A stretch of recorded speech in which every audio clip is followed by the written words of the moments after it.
Welcome, everyone. My name is Nafisa Cabrera Esteves, and I am one of the co-founders with Medina Tenor Whiteman of the Muslim Writers Salon. We believe that everyone has a story to tell, and that's why we're dedicated to fostering a supportive community where Muslim writers from around the world can develop their craft, find their authentic voice, and build a successful writing career. We have 60 members from 14 different countries, and Rose is one of them. I remember the first time we connected, she learned about the Muslim Writers Salon. And then we found out that she was in Turkey and I was in Portugal, but she was from San Francisco and I had just left Oakland, California. So there was a lot of connections, and since then, not only have we been able to connect in the Muslim Writers Salon as writers, but also as friends.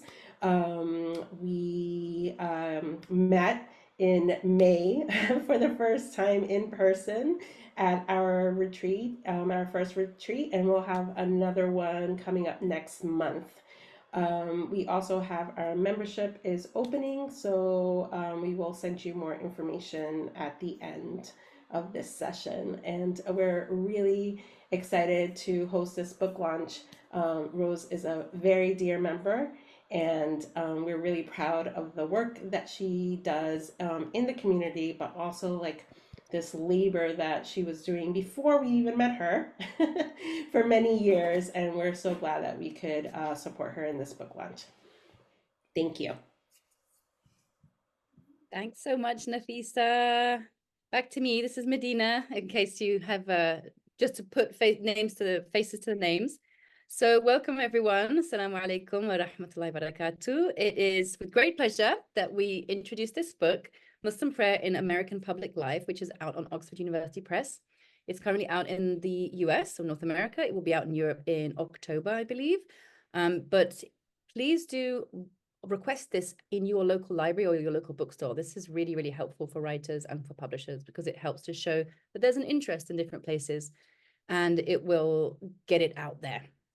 So Dr. Rose Aslan is a certified transformational life coach, breathwork facilitator, podcaster, writer, explorer, and storyteller. She is passionate about supporting others on their healing path and guiding spiritual seekers to reflect the rahmah or compassion of the divine in their lives. She often focuses on embodiment, bringing together her academic research with her coaching work, leading sessions on Sufi breathwork and embodied prayer. She received her PhD from the University of North Carolina and her master's degree in Arab and Islamic civilizations from the American University in Cairo. She spent several decades studying and then teaching religious and Islamic studies. After recognizing that she was in a state of constant burnout and imbalance, she decided to quit her job as an associate professor at California Lutheran University and now lives a slower and more balanced life in Istanbul. So what we're going to hear today is a bit about the book itself, and we're also going to hear the story behind the book. And we want to obviously know more about Rose. You guys must all know Rose in some capacity. But the story behind this book, as you can probably guess from that introduction, is very intriguing. So this is the academic part of Rose's life, but there's obviously a lot more to it. And in a way, that's what we're going to hear about, is how she got to that place. So a little bit of blurb about the book itself. Muslim Prayer in American Public Life delves into the lived experiences of Muslim prayer in the context of contemporary American public life, offering a nuanced exploration of how Muslims navigate their Islamic ritual obligations within the framework of a secular society fraught with discrimination. In its chapters, the book examines a wide range of challenges that arise in various domains, including schools, workplaces, media representations, and religious debates, among others. Furthermore, it uncovers the dynamic ways in which prayer intersects with protest movements and virtual spaces, revealing the creative adaptations that Muslims employ to uphold their religious practices. By delving into the multifaceted realm of Muslim prayer, the book argues that comprehending these practices sheds light on the intricate processes of identity integration, diversity, and complexity within the US Muslim community. Despite facing hostility, Muslims assert their sense of belonging through embodied and spiritual acts of prayer. Through their struggles, they illuminate the ongoing negotiations with secularism, rights, discrimination, and the quest for a sense of belonging. The book provides a valuable contextualization of the challenges and efforts faced by Muslims in their quest to maintain and express their faith within the ever-changing landscape of the nation. So, mashallah, it already sounds really fascinating. And so I'm going to pass the mic over to Rose. Welcome, Rose. Assalamu alaikum. Islam. Well, thank you, Nafisa and Medina, for that beautiful introduction. I really appreciate it.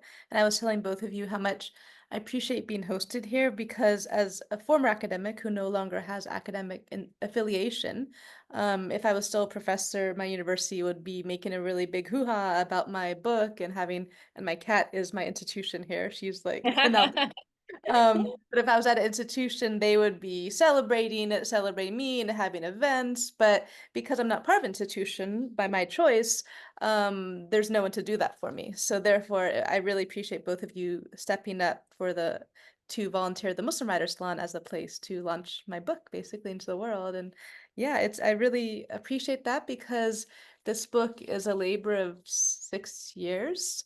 From the time I started writing the book proposal until this year when it finally came out, I don't even know how to quantify the number of hours I put into creating this book that's, not that long. It's like 250-ish pages, including the bibliography and glossary. But wow, it's a lot of sweat and tears and blood that went into this. So it's nice to celebrate it. At first I thought I might file it away and never think about it again just because it came out. Like, no, I need to celebrate 6 years of a lot of labor, a lot of work. And I think the book is useful for a lot of people. As someone who is an American Muslim who no longer lives there, but I'm still very concerned about what goes on in the United States, I think this book is still extremely relevant, unfortunately. And I've been thinking a lot about this work because of the encampment protest that we can talk about later on and on university campuses. Yeah. Mashallah. So, do you want to begin by telling us what drew you into this topic? What was it about this topic, particularly about the practice of prayer in public in America, that made you want to conduct this research and then to write this book? Yeah, it's a great question. So there's a few different things that led me to want to work on this. First of all, I had always been interested in the academic context in researching and studying people, religious communities, and their practice of ritual, how they interact within and around sacred spaces, and ideas of embodiment in the religious context. So previously, my work had been on medieval Iraq. So my dissertation was on a very different topic. I was a medievalist looking at Arabic and Persian text about the shrine of Ali in Najaf, Imam Ali. But I felt more drawn to be an ethnographer, and I had training in ethnography. So I really enjoyed the historical aspect, but I felt like, and I just loved doing ethnography. And it was like 2015, I got invited to write a book chapter for a really excellent book called The Practice of Islam in America, an introduction. Edited by Edward Curtis. He invited me because he knew my work, and he's like, "Do you want to write the chapter in prayer?" And I was like, "Sure, why not?" So I'd never done anything on this topic until he invited me. And when I completed the chapter, I realized I had so much extra material. I was like, "There's so much more I could write." So basically, the book came out of that. And the reason why I decided to do it's a multidisciplinary, not just ethnographic study of Muslims in America and their prayer practices, but the reason why I chose to study Muslim Americans is quite interesting. I lived in Egypt and I've lived in a lot of other Muslim majority countries, and I could have done ethnography of those countries, but I couldn't figure out a way to do it in a way that felt ethical and not extractive to me. I did ethnographic studies as a student in Egypt about shrine culture and pilgrimage culture there, but I just didn't feel like I had anything to give to the people I was studying. So I felt unable to carry out ethnographic research in those communities when I had nothing to give them and offer them. So in ethnography, there's an anthropology, and I'm in from religious studies background, and we use anthropology in our discipline. Um, there's a lot of debates about, the position of the researcher and the ethnographer and ethics around that. And I just didn't feel right doing that. So when I was like, if I want to do ethnography and study a community, contemporary community, it felt best to study my own people, really. It felt very ethical and clean and good and actually useful, because many of the people who I interviewed, the ones I studied per se, the ones I conducted surveys on, they can now read my book. And they actually really appreciate the book because they can now buy a book and give it to the person in their business who runs HR, or they can, if they're students, they can buy it for, or suggest that their university buy it, or the university chaplain buy it. So it's quite useful in that way. So I'm really proud of the fact that I chose to a project that helps my community and is not extractive, and that actually is useful, written in their language, that can be of service in a way. So that's one of the many reasons I wrote it. The other reason is because as a Muslim American who I didn't grow up Muslim, but I became Muslim at a young age, and I was always curious how people navigate prayer because it's really hard to pray in America. Like when I was a graduate student in North Carolina, you don't pray outside there. It's the South. It might be a college town, but it's still the South, American South. And I had a special place on like the 8th floor of the library that was really quiet that no one ever went to. That was like my special place. The graduate students had like a shared office that occasionally I can use, but I never knew if someone would barge in while I was praying, and it felt super stressful actually. Occasionally, the Muslim Student Association had a prayer room, but it was rotating. It was like far away. You had to get a key. It was very inconvenient. So I was really curious how other American Muslims navigated this issue because I realized it was really hard. Whereas, in my travels and living in other Muslim majority countries, it's so easy. Here in Istanbul, where I live, you don't have to think about it if you're a practicing Muslim. So also my curiosity came out of that. How do other Muslims pray? And I'm also just curious with the fact that you read a documentary, you look at Introduction to Islam, and they all say the exact same thing about the ritual prayer. All Muslims pray 5 times a day, blah blah blah blah blah, and it's like a very normative approach to prayer.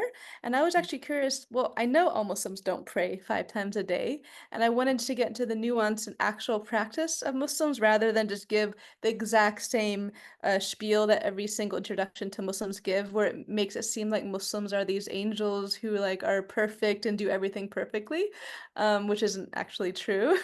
Maybe I just like going into the dirty laundry a little bit, but I was also very pleased to discover the ways in which Muslim Americans navigate the challenges of, maintaining their practice in a place that's really quite difficult. It's very easy to just give up and just say, I'm not going to bother. I don't want to, I can't do it. It's too hard. So the ones who persist it's really quite admirable too. That is so fascinating. I just keep jotting words down to come back to because I think there's so much in what you've already just said about, first of all, like what is it that leads you into writing a book about a topic? Well, it usually isn't just somebody wakes up one morning and says, I'm going to write a book about this. There's a whole process. There's usually years of engaging with a particular topic, and then an invitation of some sort, right, to start writing. And as an academic, obviously you're meant to be writing anyway, you're meant to be generating papers and so on, but that can be the hook that lets you kind of know, oh, this is actually your topic, this is the one that you are really uniquely placed to write about. And I really appreciate what you said about, writing an ethnography that's not extractive, because I also studied anthropology. I did African studies at SOAS, and SOAS was founded by the British Empire to train good colonists, right? To teach them Hindi and to teach them Arabic. And so, of course, it changed an awful lot since then, and now it's full of, lots of wannabe radicals.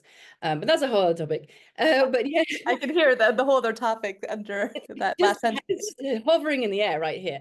But particularly with Africa, there's really early ethnographers going out there and, bribing people to give information about their villages. And then what happens afterwards? What are the ethics of that? You walk away and does that person ever get to read about what they've offered? Do they get the opportunity to contest and say, actually, you misunderstood? Does anybody else get the opportunity to come in and say, you've got it all wrong?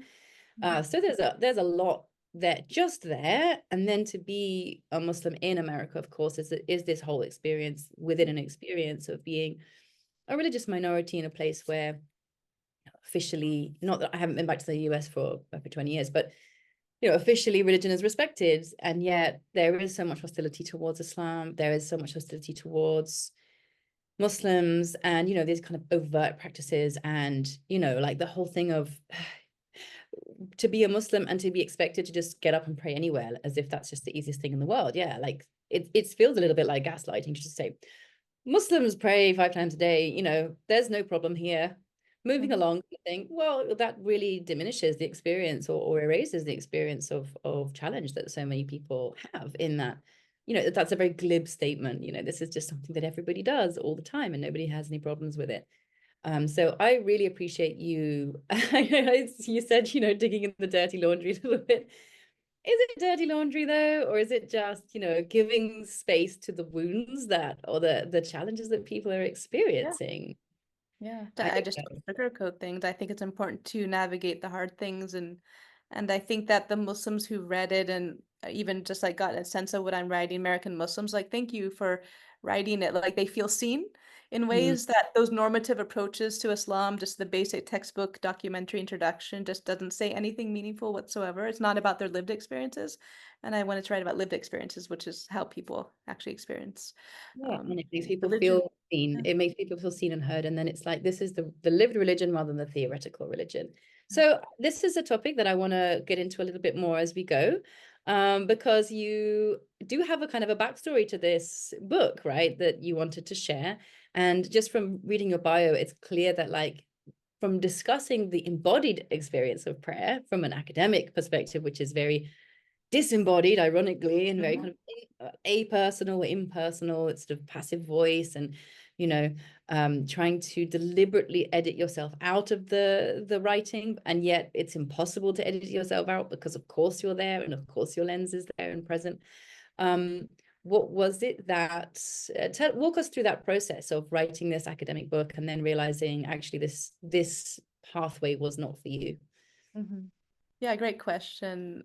Because I wanted to talk about not because I need to share stuff, but because first of all, I like being a vulnerability practitioner, and academics are the very opposite most of the time. So I just like doing the opposite mainly. I like to do that because there's a lot of academic books out there, but you don't usually hear the backstory, and I think that's super interesting. There's this famous dedication to a book. I don't know who it's by, but academics always share. It's this man who writes, "To my dear children, without whom I would have written the book much faster." Right? And like behind that dedication that people share around, there's a backstory there, but we never will know the backstory behind how terrible his children were or whatever they were doing to him. Um, so I always like wonder who is the person behind the book, and I was always told, oh, the scholar doesn't matter, their identity doesn't matter. But for me, I'm always so curious about the person behind the book. Like think about someone like Amina Wadud. You can't read her, one of the foremothers of Islamic feminism. You can't read her work without her backstory, without her context, to really have a sense of who she is and what she's trying to do, like her mission, right? And so I think it actually matters a lot who the writer is of academic work. Now that I know in like the field of Islamic studies, I know most of the scholars in the North American context, and the way they write their agenda is very much impacted by their identities, even though they deny their positionality, and very few acknowledge their positionality. Primarily only ethnographers and like anthropologists do that, but the rest of them like erase themselves, like you said. So for me, I started this when I was in a different place in life. I was still married. I would say I was like much more conservative in my practice and approach to Islam at that point. And it's only 6 years ago, but I've been through a lot. The summer I went to Georgetown University, had a fellowship there, and I was working on like the starting the book, and I had some really excellent support from the publications office, and I was also about to leave my ex-husband and I left him that summer. I started my book proposal. So the book proposal started with a very, very tumultuous time in my life. And well, people say, why did it take 6 years? Well, that's why. You know, it's really hard to become a single mother and then write an academic book. And the main reason academics write books isn't because just of love and knowledge. The main reason academics write books, and they wouldn't usually admit this, is because they want tenure or they want promotion or they want some kind of merit or raise. That's actually the reason why. So I wrote it because it would be useful for my tenure project, although obviously I got tenure without it. I had other publications. But also, to be honest, I wasn't that happy at my previous job. It was pretty good, but there's a lot of things I weren't good enough. So I was actually like thought maybe I can get another job, you know, and use it to my advantage to leverage another job. So one of my biggest motives at that time was to write it and say, hey, I'm writing this book. Do you want to hire me? And I did get a job offer at a different university while I was still at my old university, but the pay is so bad for academics. Like you can't even afford to make the move to the university in humanities. So I did not take that job. But that was like one of the motives that kept me many late nights, many weekends. Many of the reasons why I became so burnt out is because not just writing this book, I did spend a lot of extra time in my life writing this book, but all the things you have to do as a professor takes up your entire life, basically. And then writing the book was my main mission objective for many years, really. And I just wrote and I wrote and I wrote. And of course, along the way, I did papers and book chapters and conferences and all the things you have to do along the way. But I always came back to this book. So it was a labor of love, but a labor of a lot of hardship along the way. There was times when I stopped for a year or two. I think during COVID, I just left it. There was many times I thought I would never finish the book because now I'm currently writing a book that's not academic and is quite enjoyable. It's still hard. Writing is always hard, but academic books are really hard because you have to write in a very stilted way that isn't exactly, it's not pleasurable to write because I have not counted citations. There must be more than 600 citations. I don't know. There's a lot of citations. There's like way too many pages. I need to add up all the citations. There's a lot of citations because an academic book must be thoroughly vetted and I have to reference every single thing I mentioned. That's not my own idea. And I do that, but it means that you can't just write with a flow. You've got to write, look up the source, cite it, etc. And so it's hard to find joy in that kind of writing. And maybe there's academics who do, but I've also discovered recently that I'm probably neurodivergent, and that probably is why it was like a huge struggle to write this book, like impossible almost.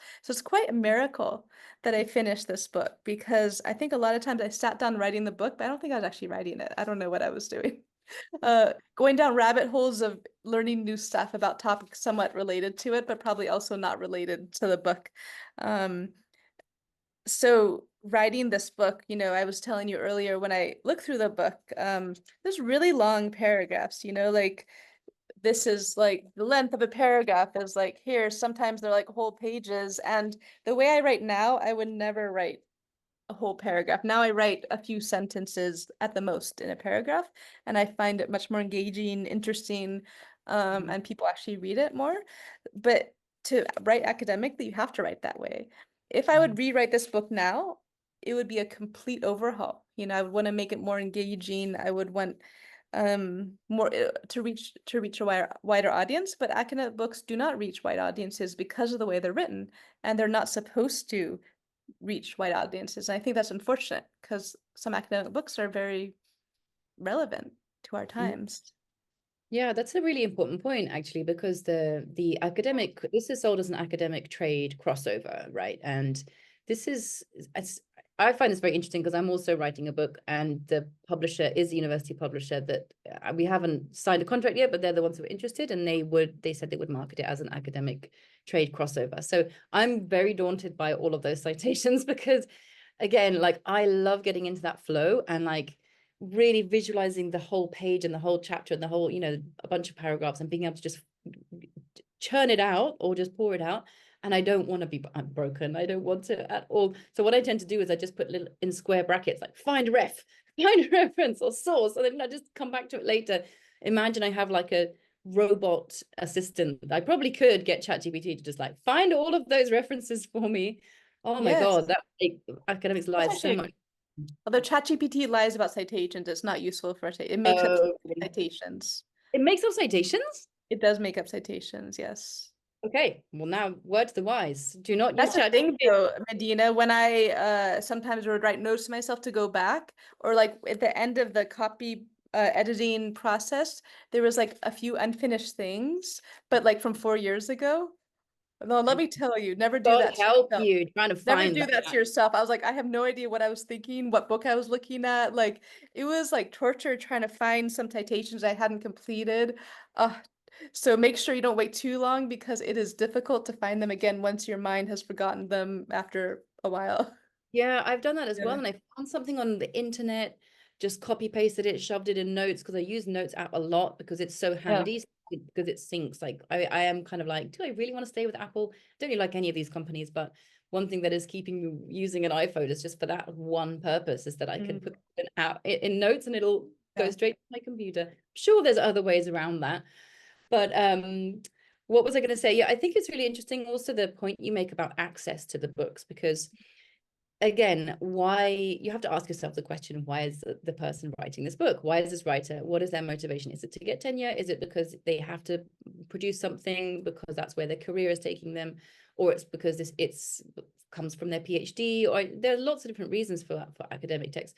But as you say, not very many people read them. And I find there's an interesting kind of pattern of filtering down or trickling down, whereby you might, if you're like casually browsing Instagram or something like that, you might come across some quotes by some like really big thinker. It might be that's the only quote by them you'll ever read, but it might be a very impactful quote. It might be something that changes your mind entirely about something, or really puts you on a path. You might look them up, go get their book, read something, or maybe not. But someone has taken the time to read those books, and someone has taken the time to maybe write an article or a blog post about it. And then, university students who are studying that writer will then, it'll filter out and they'll chat about it and they'll be like, wow, I that was, take a photo of a page, this really impacted me, highlight stuff, share it. And that's how it kind of becomes democratized, I suppose, that information, because otherwise it's just going to be sitting on library shelves. And there is such a kind of a shame to that. And at the same time, I can see how the rigor of that academic process is also, it's what elevates it in the, in our minds, to a status, right? It gives it this kind of sacralized status, almost like it's a secular sacrality. Like if you have, Exactly. if you've got, your PhD or you've got your tenure or whatever, you've got these titles out, and that is the sort of the holy grail of so many intellectuals. Yeah. So I'm curious to hear more about the breath work and the embodiment, and what did that do for you as a kind of recovering academic? Um, well, as an intellectual academic, we're just people of the mind. So we dwell only here. And definitely we're overthinkers. We use our mind to the point that it's just exhausted a lot because um, thinking about very complex subjects and talking about them on the regular just is excellent, thing to do, but it's also not everything that we're designed for, right? And so academics, particularly more than other people, because they're so focused on their intellect, forget that they have an entire body, essentially. For example, when I've worked with a number of academics in my coaching practice, they're often the hardest people to work with because I'll ask them if they want to do a practice, say, can you close your eyes, if you feel comfortable, and I'll invite them to start. First of all, they can't usually close their eyes. And then if they do, they keep on opening them up again. And Asking then questions. What is they're it? What's asking happening? questions and then instead of I ask them to focus on their physical sensations, they'll start telling me their thoughts, then analyzing their thoughts. But I was actually asking about what physical sensations are arising, and if they say anything, I'll be like, "Oh, that's interesting. I'm having tension. Oh, it must be from that and that and that and that." It's like let's just notice and observe, right? So I think it's a beautiful thing that until academics are people of the mind, but I think it also prevents them from seeing the world in a more holistic way and themselves in a more holistic way. They're much more than their mind. But academics work so hard, and they burned themselves out for the purpose of their noble profession, as did I.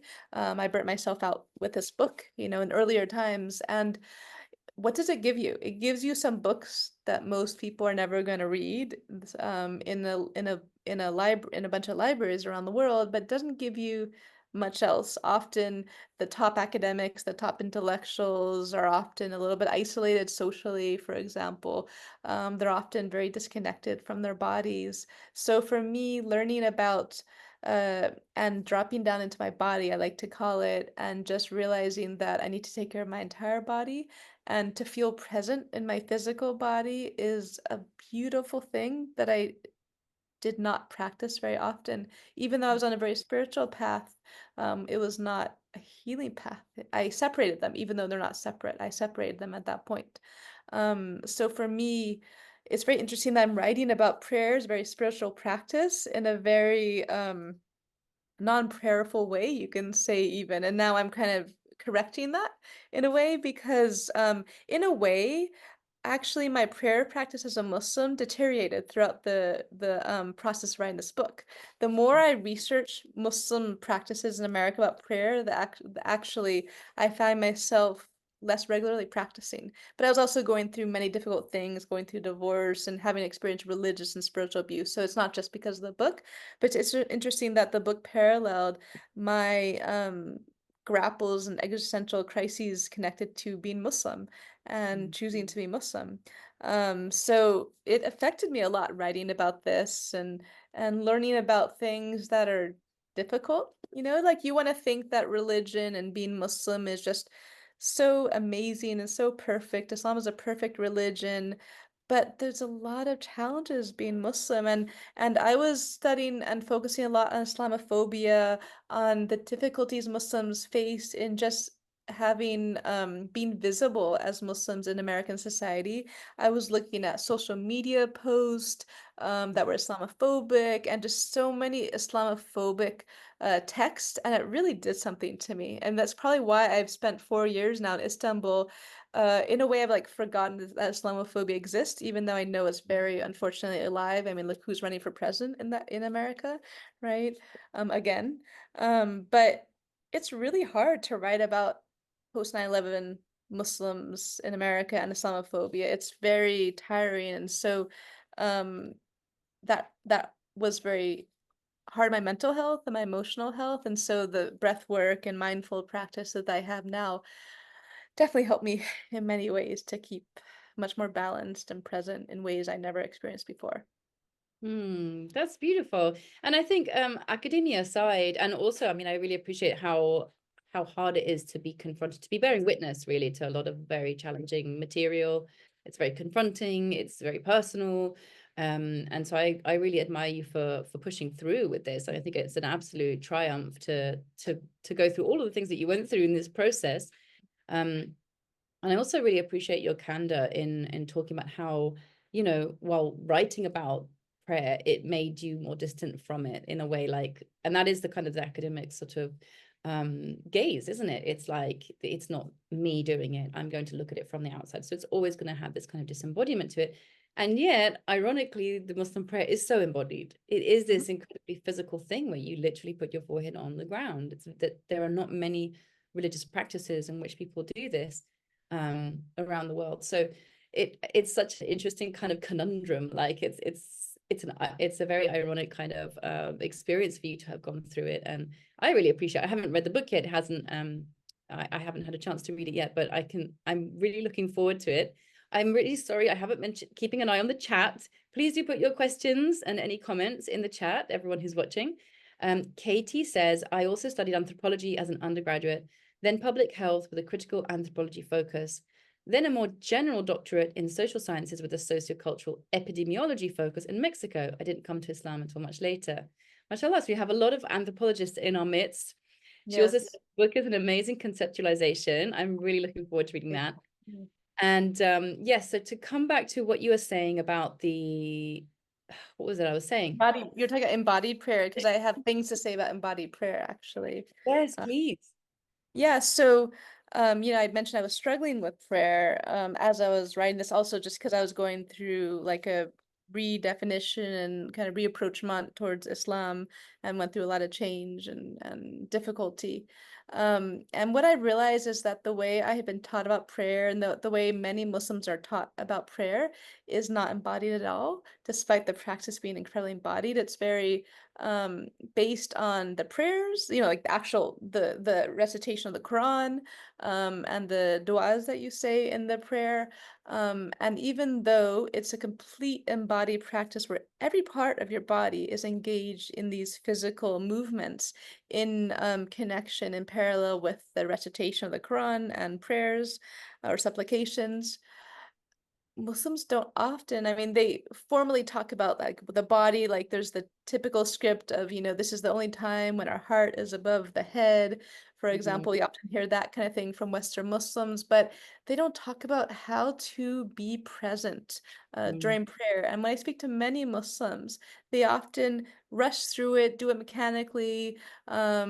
It's really hard for people to feel present in prayer, and people feel very distracted. And so I've just been thinking a lot about and kind of doing various practices to bring in the breath and presence with prayer. And it's definitely not an easy thing. I mean, the Prophet ﷺ, Muhammad spoke about this, the fact that even during his time, the Sahaba, the companions of the Prophet, were getting distracted and were having challenges praise. So, and they did not have screens back then, right? So it's even harder for us modern humans to really hold our focus and our presence in our bodies to do that. So it's interesting that a lot of Muslims also pray in a way that's motivated by fear. Um, they pray because they're worried that if they don't pray, there might be consequences. I have a section about this in my book. I have a chapter about various prescriptive fatwas and teachings that Muslim scholars in the US prescribe and inform Muslim Americans about how they should be praying and the consequences of what happens if they don't pray on time, if they skip prayers.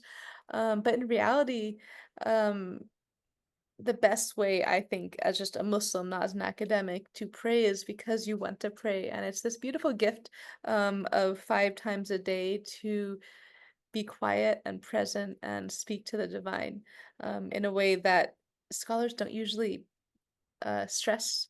Mm. They don't stress this beautiful gift and act of rahmah, of compassion, that's been given to us to carry out these prayers. And I think that's really sad because it could be taught and shared in such a different way that people might want to engage it in a deeper level and more often too. It's a Yeah. hard practice. I've learned from writing this book. It's hard for many Muslims for so many different reasons to be regular in their prayers, even though many Muslims I know who are not regular would like to be regular. So it's not like some practices that they can't do or they have trouble doing, but they don't really care. They want to pray and they receive so much benefit from prayer, but there's so many things standing in between themselves and carrying it out. Mm. Yeah. Yeah.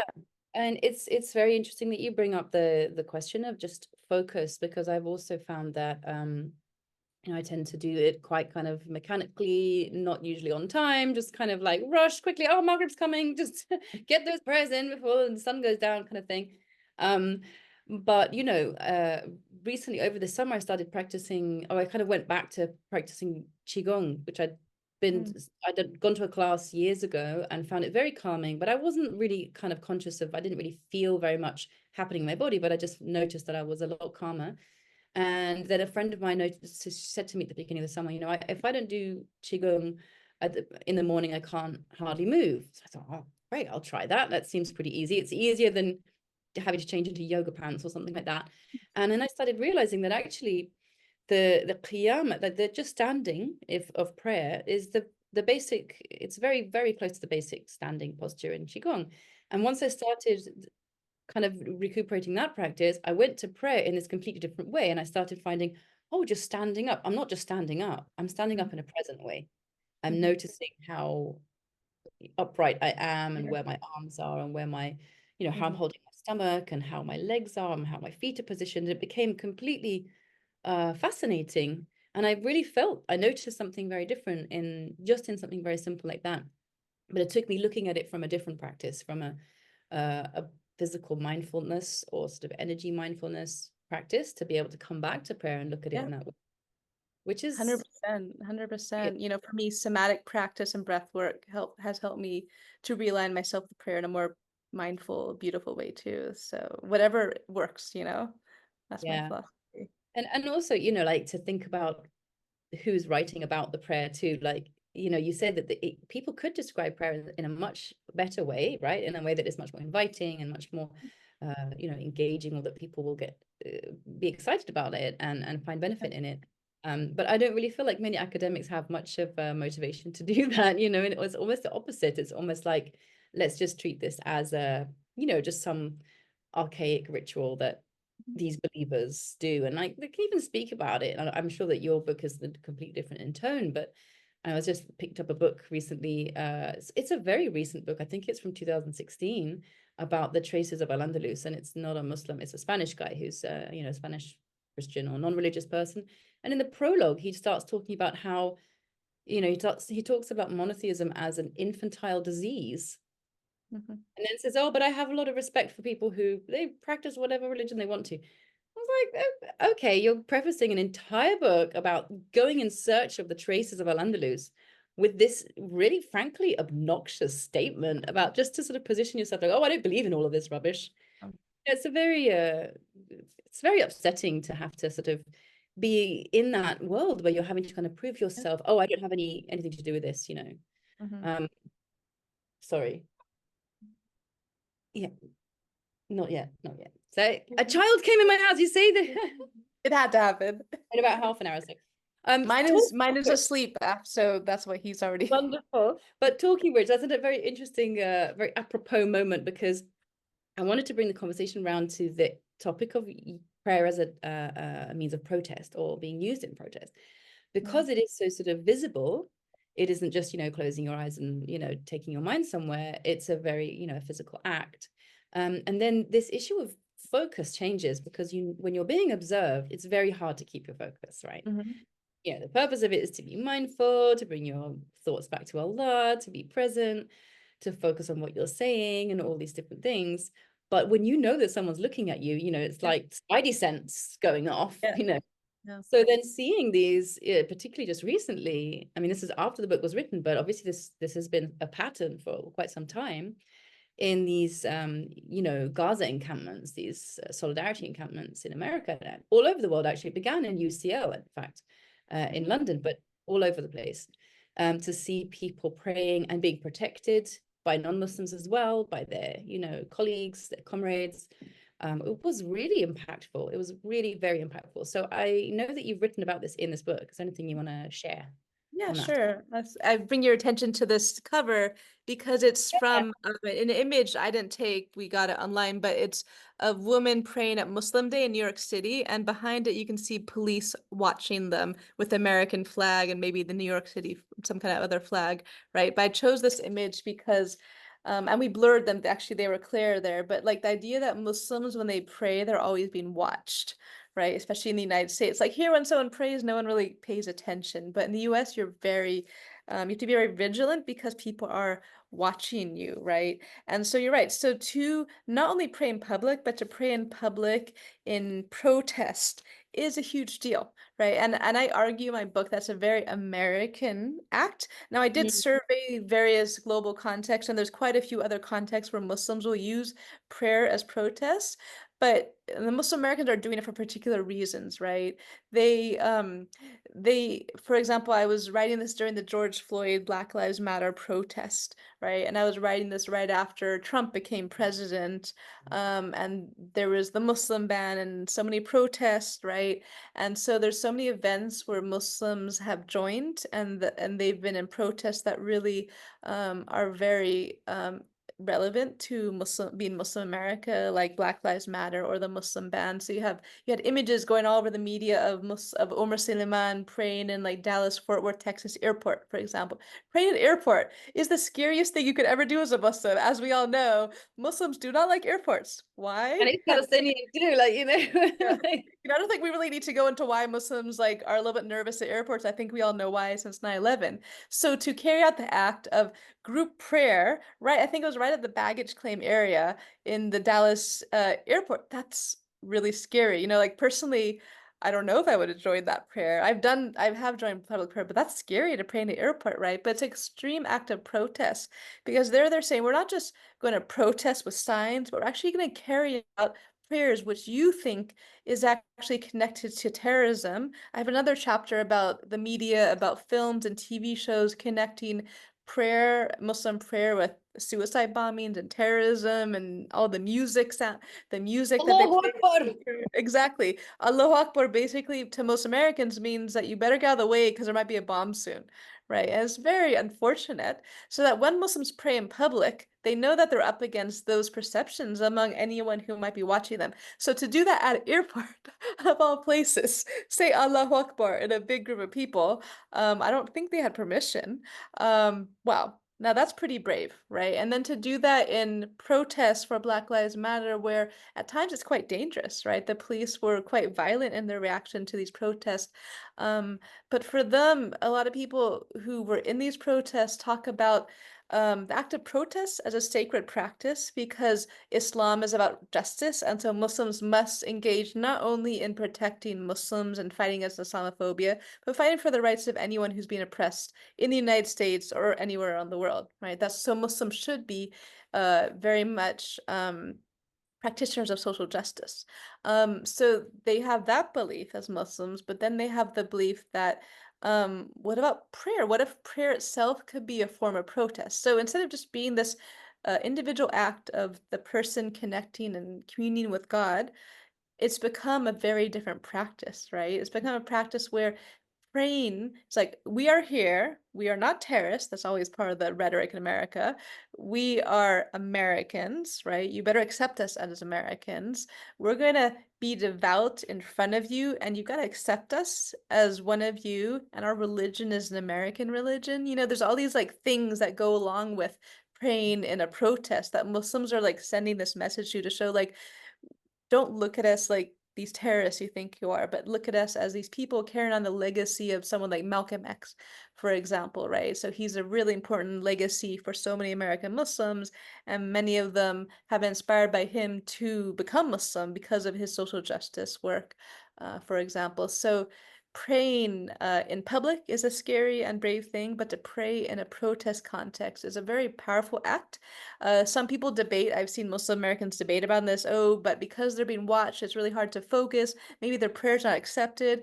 That's you can argue that it's hard. I mentioned in the book when I was in DC in 2018 and I went to Lafayette Park in front of the White House and we prayed a protest prayer because Trump had an iftar, but he only invited foreign Muslim dignitaries and he never invited Muslims from America, right? Whereas Obama in the past, not to say he was amazing, but Obama invited pretty much all US Muslims and the movers and shakers of the Muslim American community. Trump only invited foreign Muslims.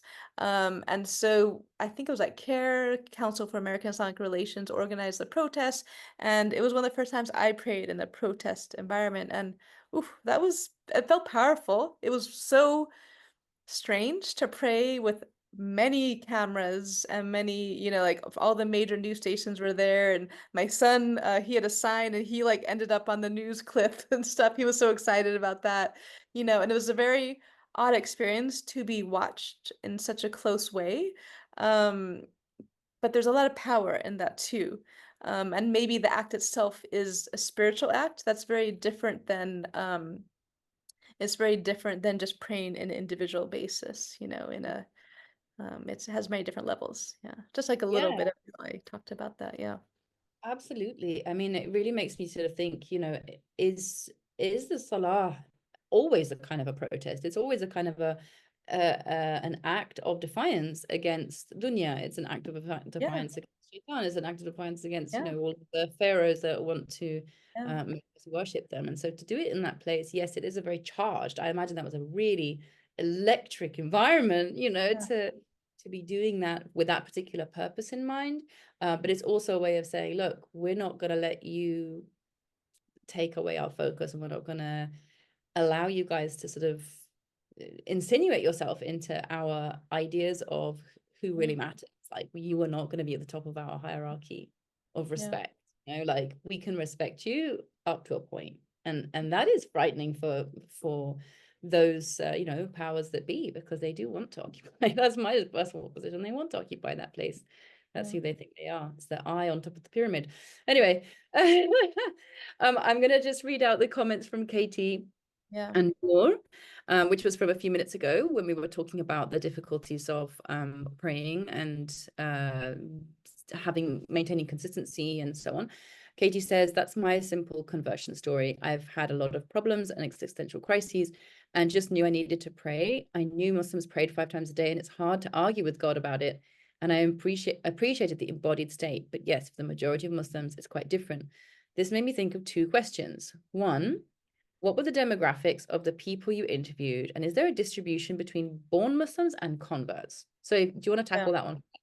Yeah, sure. Thank you. I pulled up the section. So I have one chapter that's based on the survey I conducted, and the rest of the chapters, this is a very multidisciplinary book. Like one chapter is like legal studies. I was looking at legal cases of people suing their businesses, their companies for not letting them pray. Another chapter is about film. Another chapter is about fatwas, right? So there's one chapter that's about Muslim everyday life experiences of prayer, and then the stats I have. So there's one chapter that is like the survey based. And if I look at, I surveyed 396 self-identified U.S. Muslims on a survey that a colleague of mine helped me because I'm not a quantitative research scholar. I didn't ask about, I don't even know why. Why did I not ask if they're converts or not? Actually, Katie. So I don't know, which I should have, but I didn't. But I was primarily interested in like the main ways, what denomination of Islam they identified with. So most of the majority was Sunni. There's a large amount of just Muslims, and then there was some Shias, Sufis, and cultural Muslims and others, right? But definitely the majority was Sunni and just Muslim. So I did not ask, and then I asked about education level and immigrant levels. So let's see, I had a highly educated group of people. So 50% had a master's or doctorate degree. So clearly, it's the snowball effect when you survey people that they're somehow related to you in some ways. 3rd degree of relation. The ethnicity was quite diverse, 46% were South Asian, 20% Arab, 20% white. But of course, white and American can also mean Middle Eastern. So I'm not able to know, what background they were from. 10% African American and or Black, and then smaller populations of Southeast and East Asian Muslims. 67% were first generation Muslims, so born either outside or born to immigrant parents, 11% second generation, and 14% third generation American. And then I looked at the geography, but I did not unfortunately ask about if they were born Muslim. But this was an initial survey, and I feel like even this demographic, the Pew Research has a little bit about Muslim Americans' prayer practices, but mine is a little bit more in depth. And I feel like even these questions that you ask and all the questions that came up after I did the survey could be a whole book. And actually goes back to Noor, because you ask about what and how Muslims are implementing khushu', or like kind of having this like piety or fear of God in salat. I didn't look at that topic, but that I feel like I need a whole different book about. My book was more like external facing, like what's it like to be a Muslim and pray in a country where there's so many factors making it hard to pray. I feel like it's a whole different book, Noor, right? To write a book where I'm like doing deep thick description of people and how like their individual practices are. I did it, but not deep enough, right? Like it's a whole nother project essentially to do that, and that I wish I could do, but since I'm no longer doing academic books, I'm not going to do it. But I think it's really important. And I hope someone else will pursue that, because I think we need ethnography of kind of more everyday Muslim prayer practices and ritual practices. In my chapter that I mentioned with Edward Curris of the book, I do mention it a little bit. I talk about it, but not on a large level. So yeah, I can't answer either questions like super thoroughly, because you write what you write, right? It just came out, these topics came up the way they did. I don't remember how I chose the themes of each chapter, but it was really what I was seeing in the world and what seemed to be relevant. So it was really external facing, which is interesting, right? Because the work I do now is very internal facing, but it's also a difference in how I've changed, I think. How are Muslims being impacted? I was just like, I was teaching about Islamophobia, I was thinking about Islamophobia, I was thinking about how it feels like to be American, how hard it is, and that's kind of what came out in this book, I think. But now, if I did it, I would do more of what both of you were asking, like, you know, like the in-depth kind of things about practices. Yeah. Get it more personal. Yeah. Yeah, I see what you mean though, like to conduct like nearly 400, questionnaires and to get all that data as well. It's a lot to manage. And Yes. how in depth can you really get on with each and every single person? But it is a fascinating topic. I mean, you are kind of like you're looking at it from this outside perspective, but then there's the internal perspective, as you say. Yeah. Katie also says, this is her second question. I started using hijab fairly soon after I converted, partly because I was commuting a long distance for work and wanted to be sure I had my headscarf with me and on, even though I soon realized I had to remove it for wudu. It seems to be fairly agreed upon that women should be fully covered during prayer. I'm curious about the hijabis, non-hijabis that you interviewed and observed. How do they negotiate during prayer? Like, no judgment, but do you both have your necks exposed? Do you Yay. change your hijab for prayer? Also, there are similar issues for men, although I think it's much more flexibly practiced whether they cover their heads or not. One very well known US based sheikh I find very relevant. I think she's going to continue later, but I'll just so Katie says, I always pray in airports, but in a corner. It is an act of protest and advocacy and for prayer. Yeah. And Nafisa, there's loads going on in the chats. My goodness. Uh, Nafisa replies, I have prayed in an airport, but recently I missed my prayers flying because I was scared. Katie says, anyway, the Sheikh says he covers his head, and some historical scholars recommended it as a physical and symbolic barrier between your nafs and Allah subhanahu wa ta'ala to stay in khushu. Nafisa had to say goodbye. She's off. She had something to do. She sends her love and salams. Sayyid Masood Nouri says, fortunately, there is a designated prayer room at the United Nations, so as a practicing Muslim, I don't face any issues. Well done, UN. Yeah. However, in many US airports, especially in smaller cities, not in places like New York or Atlanta, it is always challenging to find a suitable space for prayer. What has been your experience? Noor says, I prayed in a designated prayer room in JFK International, but I think there is only one. I've been Yeah. traveling a lot this year within Europe, and I'm always surprised that there isn't even a chapel. Like a couple of times I was in Italy, and you'd think Italy is a very Catholic place. Surely they're going to have a chapel. Huh. Nope, nothing. I mean, I was very surprised. Not even the really big, in Rome. I couldn't find one anywhere. I mean, I looked around. Palermo doesn't have one. And I mean, I can understand the UK in a weird way, even though it's so secular, it's so kind of almost anti-religious, very sort of, it has this, it cringes from religion, especially kind of external, manifestations of it. Not as badly as France, but there's a recoiling. But yet there is still this kind of implementation of, like we ought to, there's a sense of like duty in Englishness, like we ought to provide these spaces because there might be some little old English lady who wants to read her prayers or something. So actually there are in Heathrow, I believe there's a multi-faith prayer room, and it even would say, I looked this up recently actually. There is in Heathrow, because Nafisa was going through Heathrow, and it's a multi-faith prayer space for those of all faiths and none. I was really surprised by that. I was like, wow, that's very broad-minded. Because I mean, That's very yeah, common. That's very common nowadays. Yeah. doing meditation practice, and Yeah. like Yeah. that's really beautiful to have a meditation room. Like imagine if every place, public area had a meditation room where it's just really quiet and there's like some candles or something. Yes. Amazing.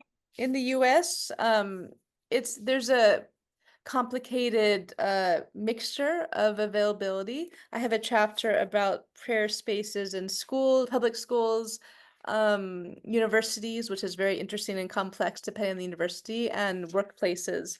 And I was conducting like my own survey and speaking to people about the spaces they have, and I've been to a lot of spaces around the US. I say most airports have prayer spaces. A lot of universities now have, perhaps some have interfaith or reflection rooms. Like public universities cannot have prayer spaces, but they can have meditation or reflection rooms. because of the separation of church and state in the US is very strong. So you have to even be careful about what you name it. There's always challenges with Muslim students who want to pray in it, but then someone's doing yoga and like the woman's wearing like leggings and the man's like, how am I going to pray? And the woman's doing yoga. There's always kinds of issues. And so some public universities made special rooms for Muslims. And then there's a challenge from like, there's a secular society and Christians, like, why are the Muslims being preferred? So it's quite difficult. When I went to university in Chapel Hill, they had a rotating room that you have to get the key for, and it was just like really random, you know? So, but like somewhere like Georgetown University, is it earlier this year, was it earlier last year, they opened up a masjid, like an actual mosque in Georgetown University called Yara Mahmud Mosque. And I mentioned him in the book because he was an enslaved African who died in 1823 and he gained his freedom and he lived in Georgetown in Washington, D.C. And they named the mosque after this guy who was from West Africa, and he like maintained his clothing style and his Muslim practices living in Georgetown. And so Georgetown University has a mosque, like an actual mosque. NYU has a very active, the Islamic Center of NYU, they have a huge, beautiful mosque. So some private university, both secular and Christian ones, have really nice prayer spaces. So it really depends on, private places is easier than public spaces, much more difficult. Like UC Santa Cruz has had ongoing challenges to give its Muslim students a place to pray, and it's very hard for public universities to figure out the right balance, and they're still working on it, basically. Right. Yeah. Yeah. According to their kind of protocol. I mean, that's the beautiful thing as well about the prayer is that, like, according to the Prophet ﷺ, like the whole world is your mosque, other than graveyards Yeah. and toilets. If there's a quadrangle or whatever you call it, potentially you could just use that as your mosque. It's like a little temporary, you roll out your prayer mat and there you have it. But then you run up with all of these things that, we've been discussing, that you are being observed, you're being scrutinized, people might be scared, that whole kind of host of situations. I want to catch up on some more of the comments. Sarah Frug had to leave. She said, thank you, Muslim Writers Salon, for hosting, and Rose, thanks for writing this important book and sharing the process with us. Katie says, sorry, I write a lot. I think I need to join the salon. Yes, please. And I love how you wrote the salon as the salam. I think that's really cool. I never found a prayer room in the UN. NYC is in a way difficult to find a place to pray, but there is a lot of public prayer, a critical mass. And NYU is great. Arizona is a whole other story. Interesting. Most recently, I stopped in a park to pray, one of the few grassy areas in the desert. I came up from Suju to see a javelina, a wild boar, running by me. At least she What? ran by me. No questions, just stories, but the mosaic of places where we pray yields a lot of them. I Yes. think that's Yes. so, honestly, the idea of going into a room with somebody doing yoga and someone praying, that's the setup for a story. I'm sorry. Or Yes. a comedy sketch. Like, that's just I have a brilliant. chap. I talk about the funny YouTube videos that Muslims have made, because there's a lot of funny comedy about like getting caught with your feet in the sink and things like that. And like Yeah. there's Oh, so of many course. funny videos Muslims have made about getting caught while praying and things like that. It's really awkward. Yeah. Muslims don't want to be like seen as Muslims. Like I have a maybe I can read, is this yeah, Dawood Warnsby. He's a famous Canadian singer he lives in the US now. He has a really cool song called The Crazy Spots I Prayed. And it goes, let's see, he's like, I laugh at all the crazy spots I stopped to worship God. Remember that long car ride driving all night so far? Under the summer moon, we pulled off to the side, reclining in the front seat of the car. Blah, blah, blah, blah, blah. You sprayed me. We're stood so drowsy in the dawn, behind the car wash dripping on the lawn. Saturday shopping day in a busy mall, bustling through the aisles where everyone's getting in my way. Each blank zombie we shop and face 40 smiles. Time comes for prayer attack. Grab a pair of pants or a sweater from the rack. Find a changing room and latch the door. Set aside excuses and hit the floor. As I go back to the mall, it's easier to make sense of it all. Muslim Americans, a really common practice is to go to a store, a clothing store, get some clothes and pretend you need to try on clothes. It's a really yeah. No. So he's like, that's why he's saying grab a pair of pants or sweater from the rack. So like Target is like a really popular place to go to get some clothes. People don't bother you in the changing room and pray there, for example. So he's like, there was a time next to the river, there was a time in the school hall, the time in the stairwell in that building. There was the forest in the fall, the movie house corridor, the airplane kitchen in the sky. There's so many. I talk about that a bit. All the weird places that Muslims pray is different than they would have to think about in this, like in Turkey, for example. It's quite humorous actually, and people love sharing stories about the weird places they pray to, because there's some weird like baseball stadiums, like under like all kinds of places. I actually Yeah. wrote a poem. You've just reminded me. I wrote a poem called Traveling Prayers about praying on a beach. And Oh, it see was that. it was so lovely. I think, has it been, I think it got published actually somewhere, but somewhere very, very obscure that nobody's seen. Yeah. But yeah, Katie says, wait, Noah says yes, but then NYU has restrooms that both men and women can use, so it makes feeling safe doing wudu really uncomfortable and unsafe. Katie Yeah. says, yeah, getting a big barrier is getting access to water and a place to realistically do wudu. And then she says, I was at a faculty interview at Lehigh University, I don't know how you pronounce that, stuck my feet in the sink for wudu, and there were two hijabi students in the bathroom with me and looked at me in shock. I was like, yeah, you know what I'm doing, right? And they said, yes, but we've never seen this since we were in Iran. It is a completely different experience being in a Muslim country for Yeah. everything. You could do a whole book on Ramadan as well, and Yeah, fasting, and how definitely. that is Definitely. as you know, as a visible Muslim, or an invisible Muslim. Yeah. There was a comment above that I wanted to come back to. Oh, about the hijab as well. So Nafisa responded to Katie's second question about covering to pray. And she says, I always cover fully when praying, which is pretty much what most non-hijabis do. And Katie replied, that's what I imagined. It seems more complicated for me to do that just because of the pins and undoing and redoing. After prayer, you put back the turban. And Nafisa says, sometimes it depends on where I am praying. If I have the Uh, space to change back or not, sometimes I wear full hijab. yeah. The secret is, Katie, I just wear a scarf. I drape it around the turban on top. I'm not gonna take off the turban. You just put it on top. So Yeah. a loosely draped scarf. Then you don't have to undo it. Yeah. Yeah, This except if you have to do wudu. Because I have a condition where I like always have to do wudu before. Yeah. And also I think the thing of praying in airplanes as well. The second book that I published was called Homer's Travel Guide to Islamic Spain, and it was actually like written according to a template. And so the back, so they'd made a travel guide to Palestine, and then they wanted one to Spain. So they kind of recycled the section at the back, which is about the fiqh on travel. And part of it was about, you know, prayer. And it was written from it was actually a Deobandi kind of group that had produced this book. And they said, you know, the fiqh on this is that you absolutely have to do it physically. You have to put your head on the ground wherever you are, even if you're on a plane. And I found that really shocking, because I was like, that is again a kind of place where people could have panic attacks. Mm-hmm. And it's also just quite impractical, because like the people have to walk up and down. Like, it's very cramped as it is. Like, unless you're traveling first class, you know, is that really something that is, I don't know. I had my questions about it. And given that, you know, people have mobility difficulties, they can sit down to pray and so forth. So it was meant to be easy. So my kind of workaround is, if I'm going to pray on the plane, I'll just kind of like cover and just like, you know, really kind of, you know, discreetly make some movements. But you know, that's just my way around of doing it. I don't know if it's Most people do it like that on the plane. I don't think it's often not very safe to do it on a plane, considering the past and yeah. Muslims, you know, so it's often for your own safety best to probably not pray. I've seen a few Muslims like go to the back, Muslim men pray in the back, but I think it's quite risky considering how passengers might perceive it, and they might get very freaked out. So it's also like preservation of safety, one's own safety, and safety for everyone on the plane if someone gets, you know, crazy because of their And sometimes people ignorance. are already nervous travelers or something Yeah. like that. Yeah. It's unfortunate. The connection of prayer, because of the media and TV shows and movies, in the minds of many non-Muslims. So yeah, airplanes are very precarious for Muslims. Most Yeah. offensive, really. Yeah. So I want to be mindful of everyone's time. And I just want to ask one more question.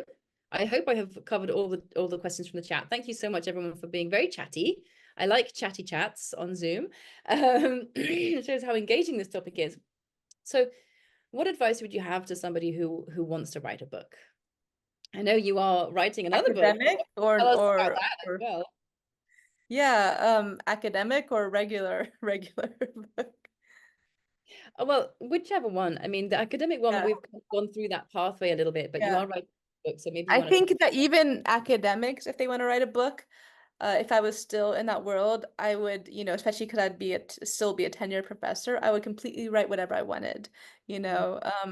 So write whatever feels good to you, like right now what I'm writing now, I think is kind of a spiritual memoir. I think that's kind of what it is. It's still showing itself to me, so I'm still getting to know my current book.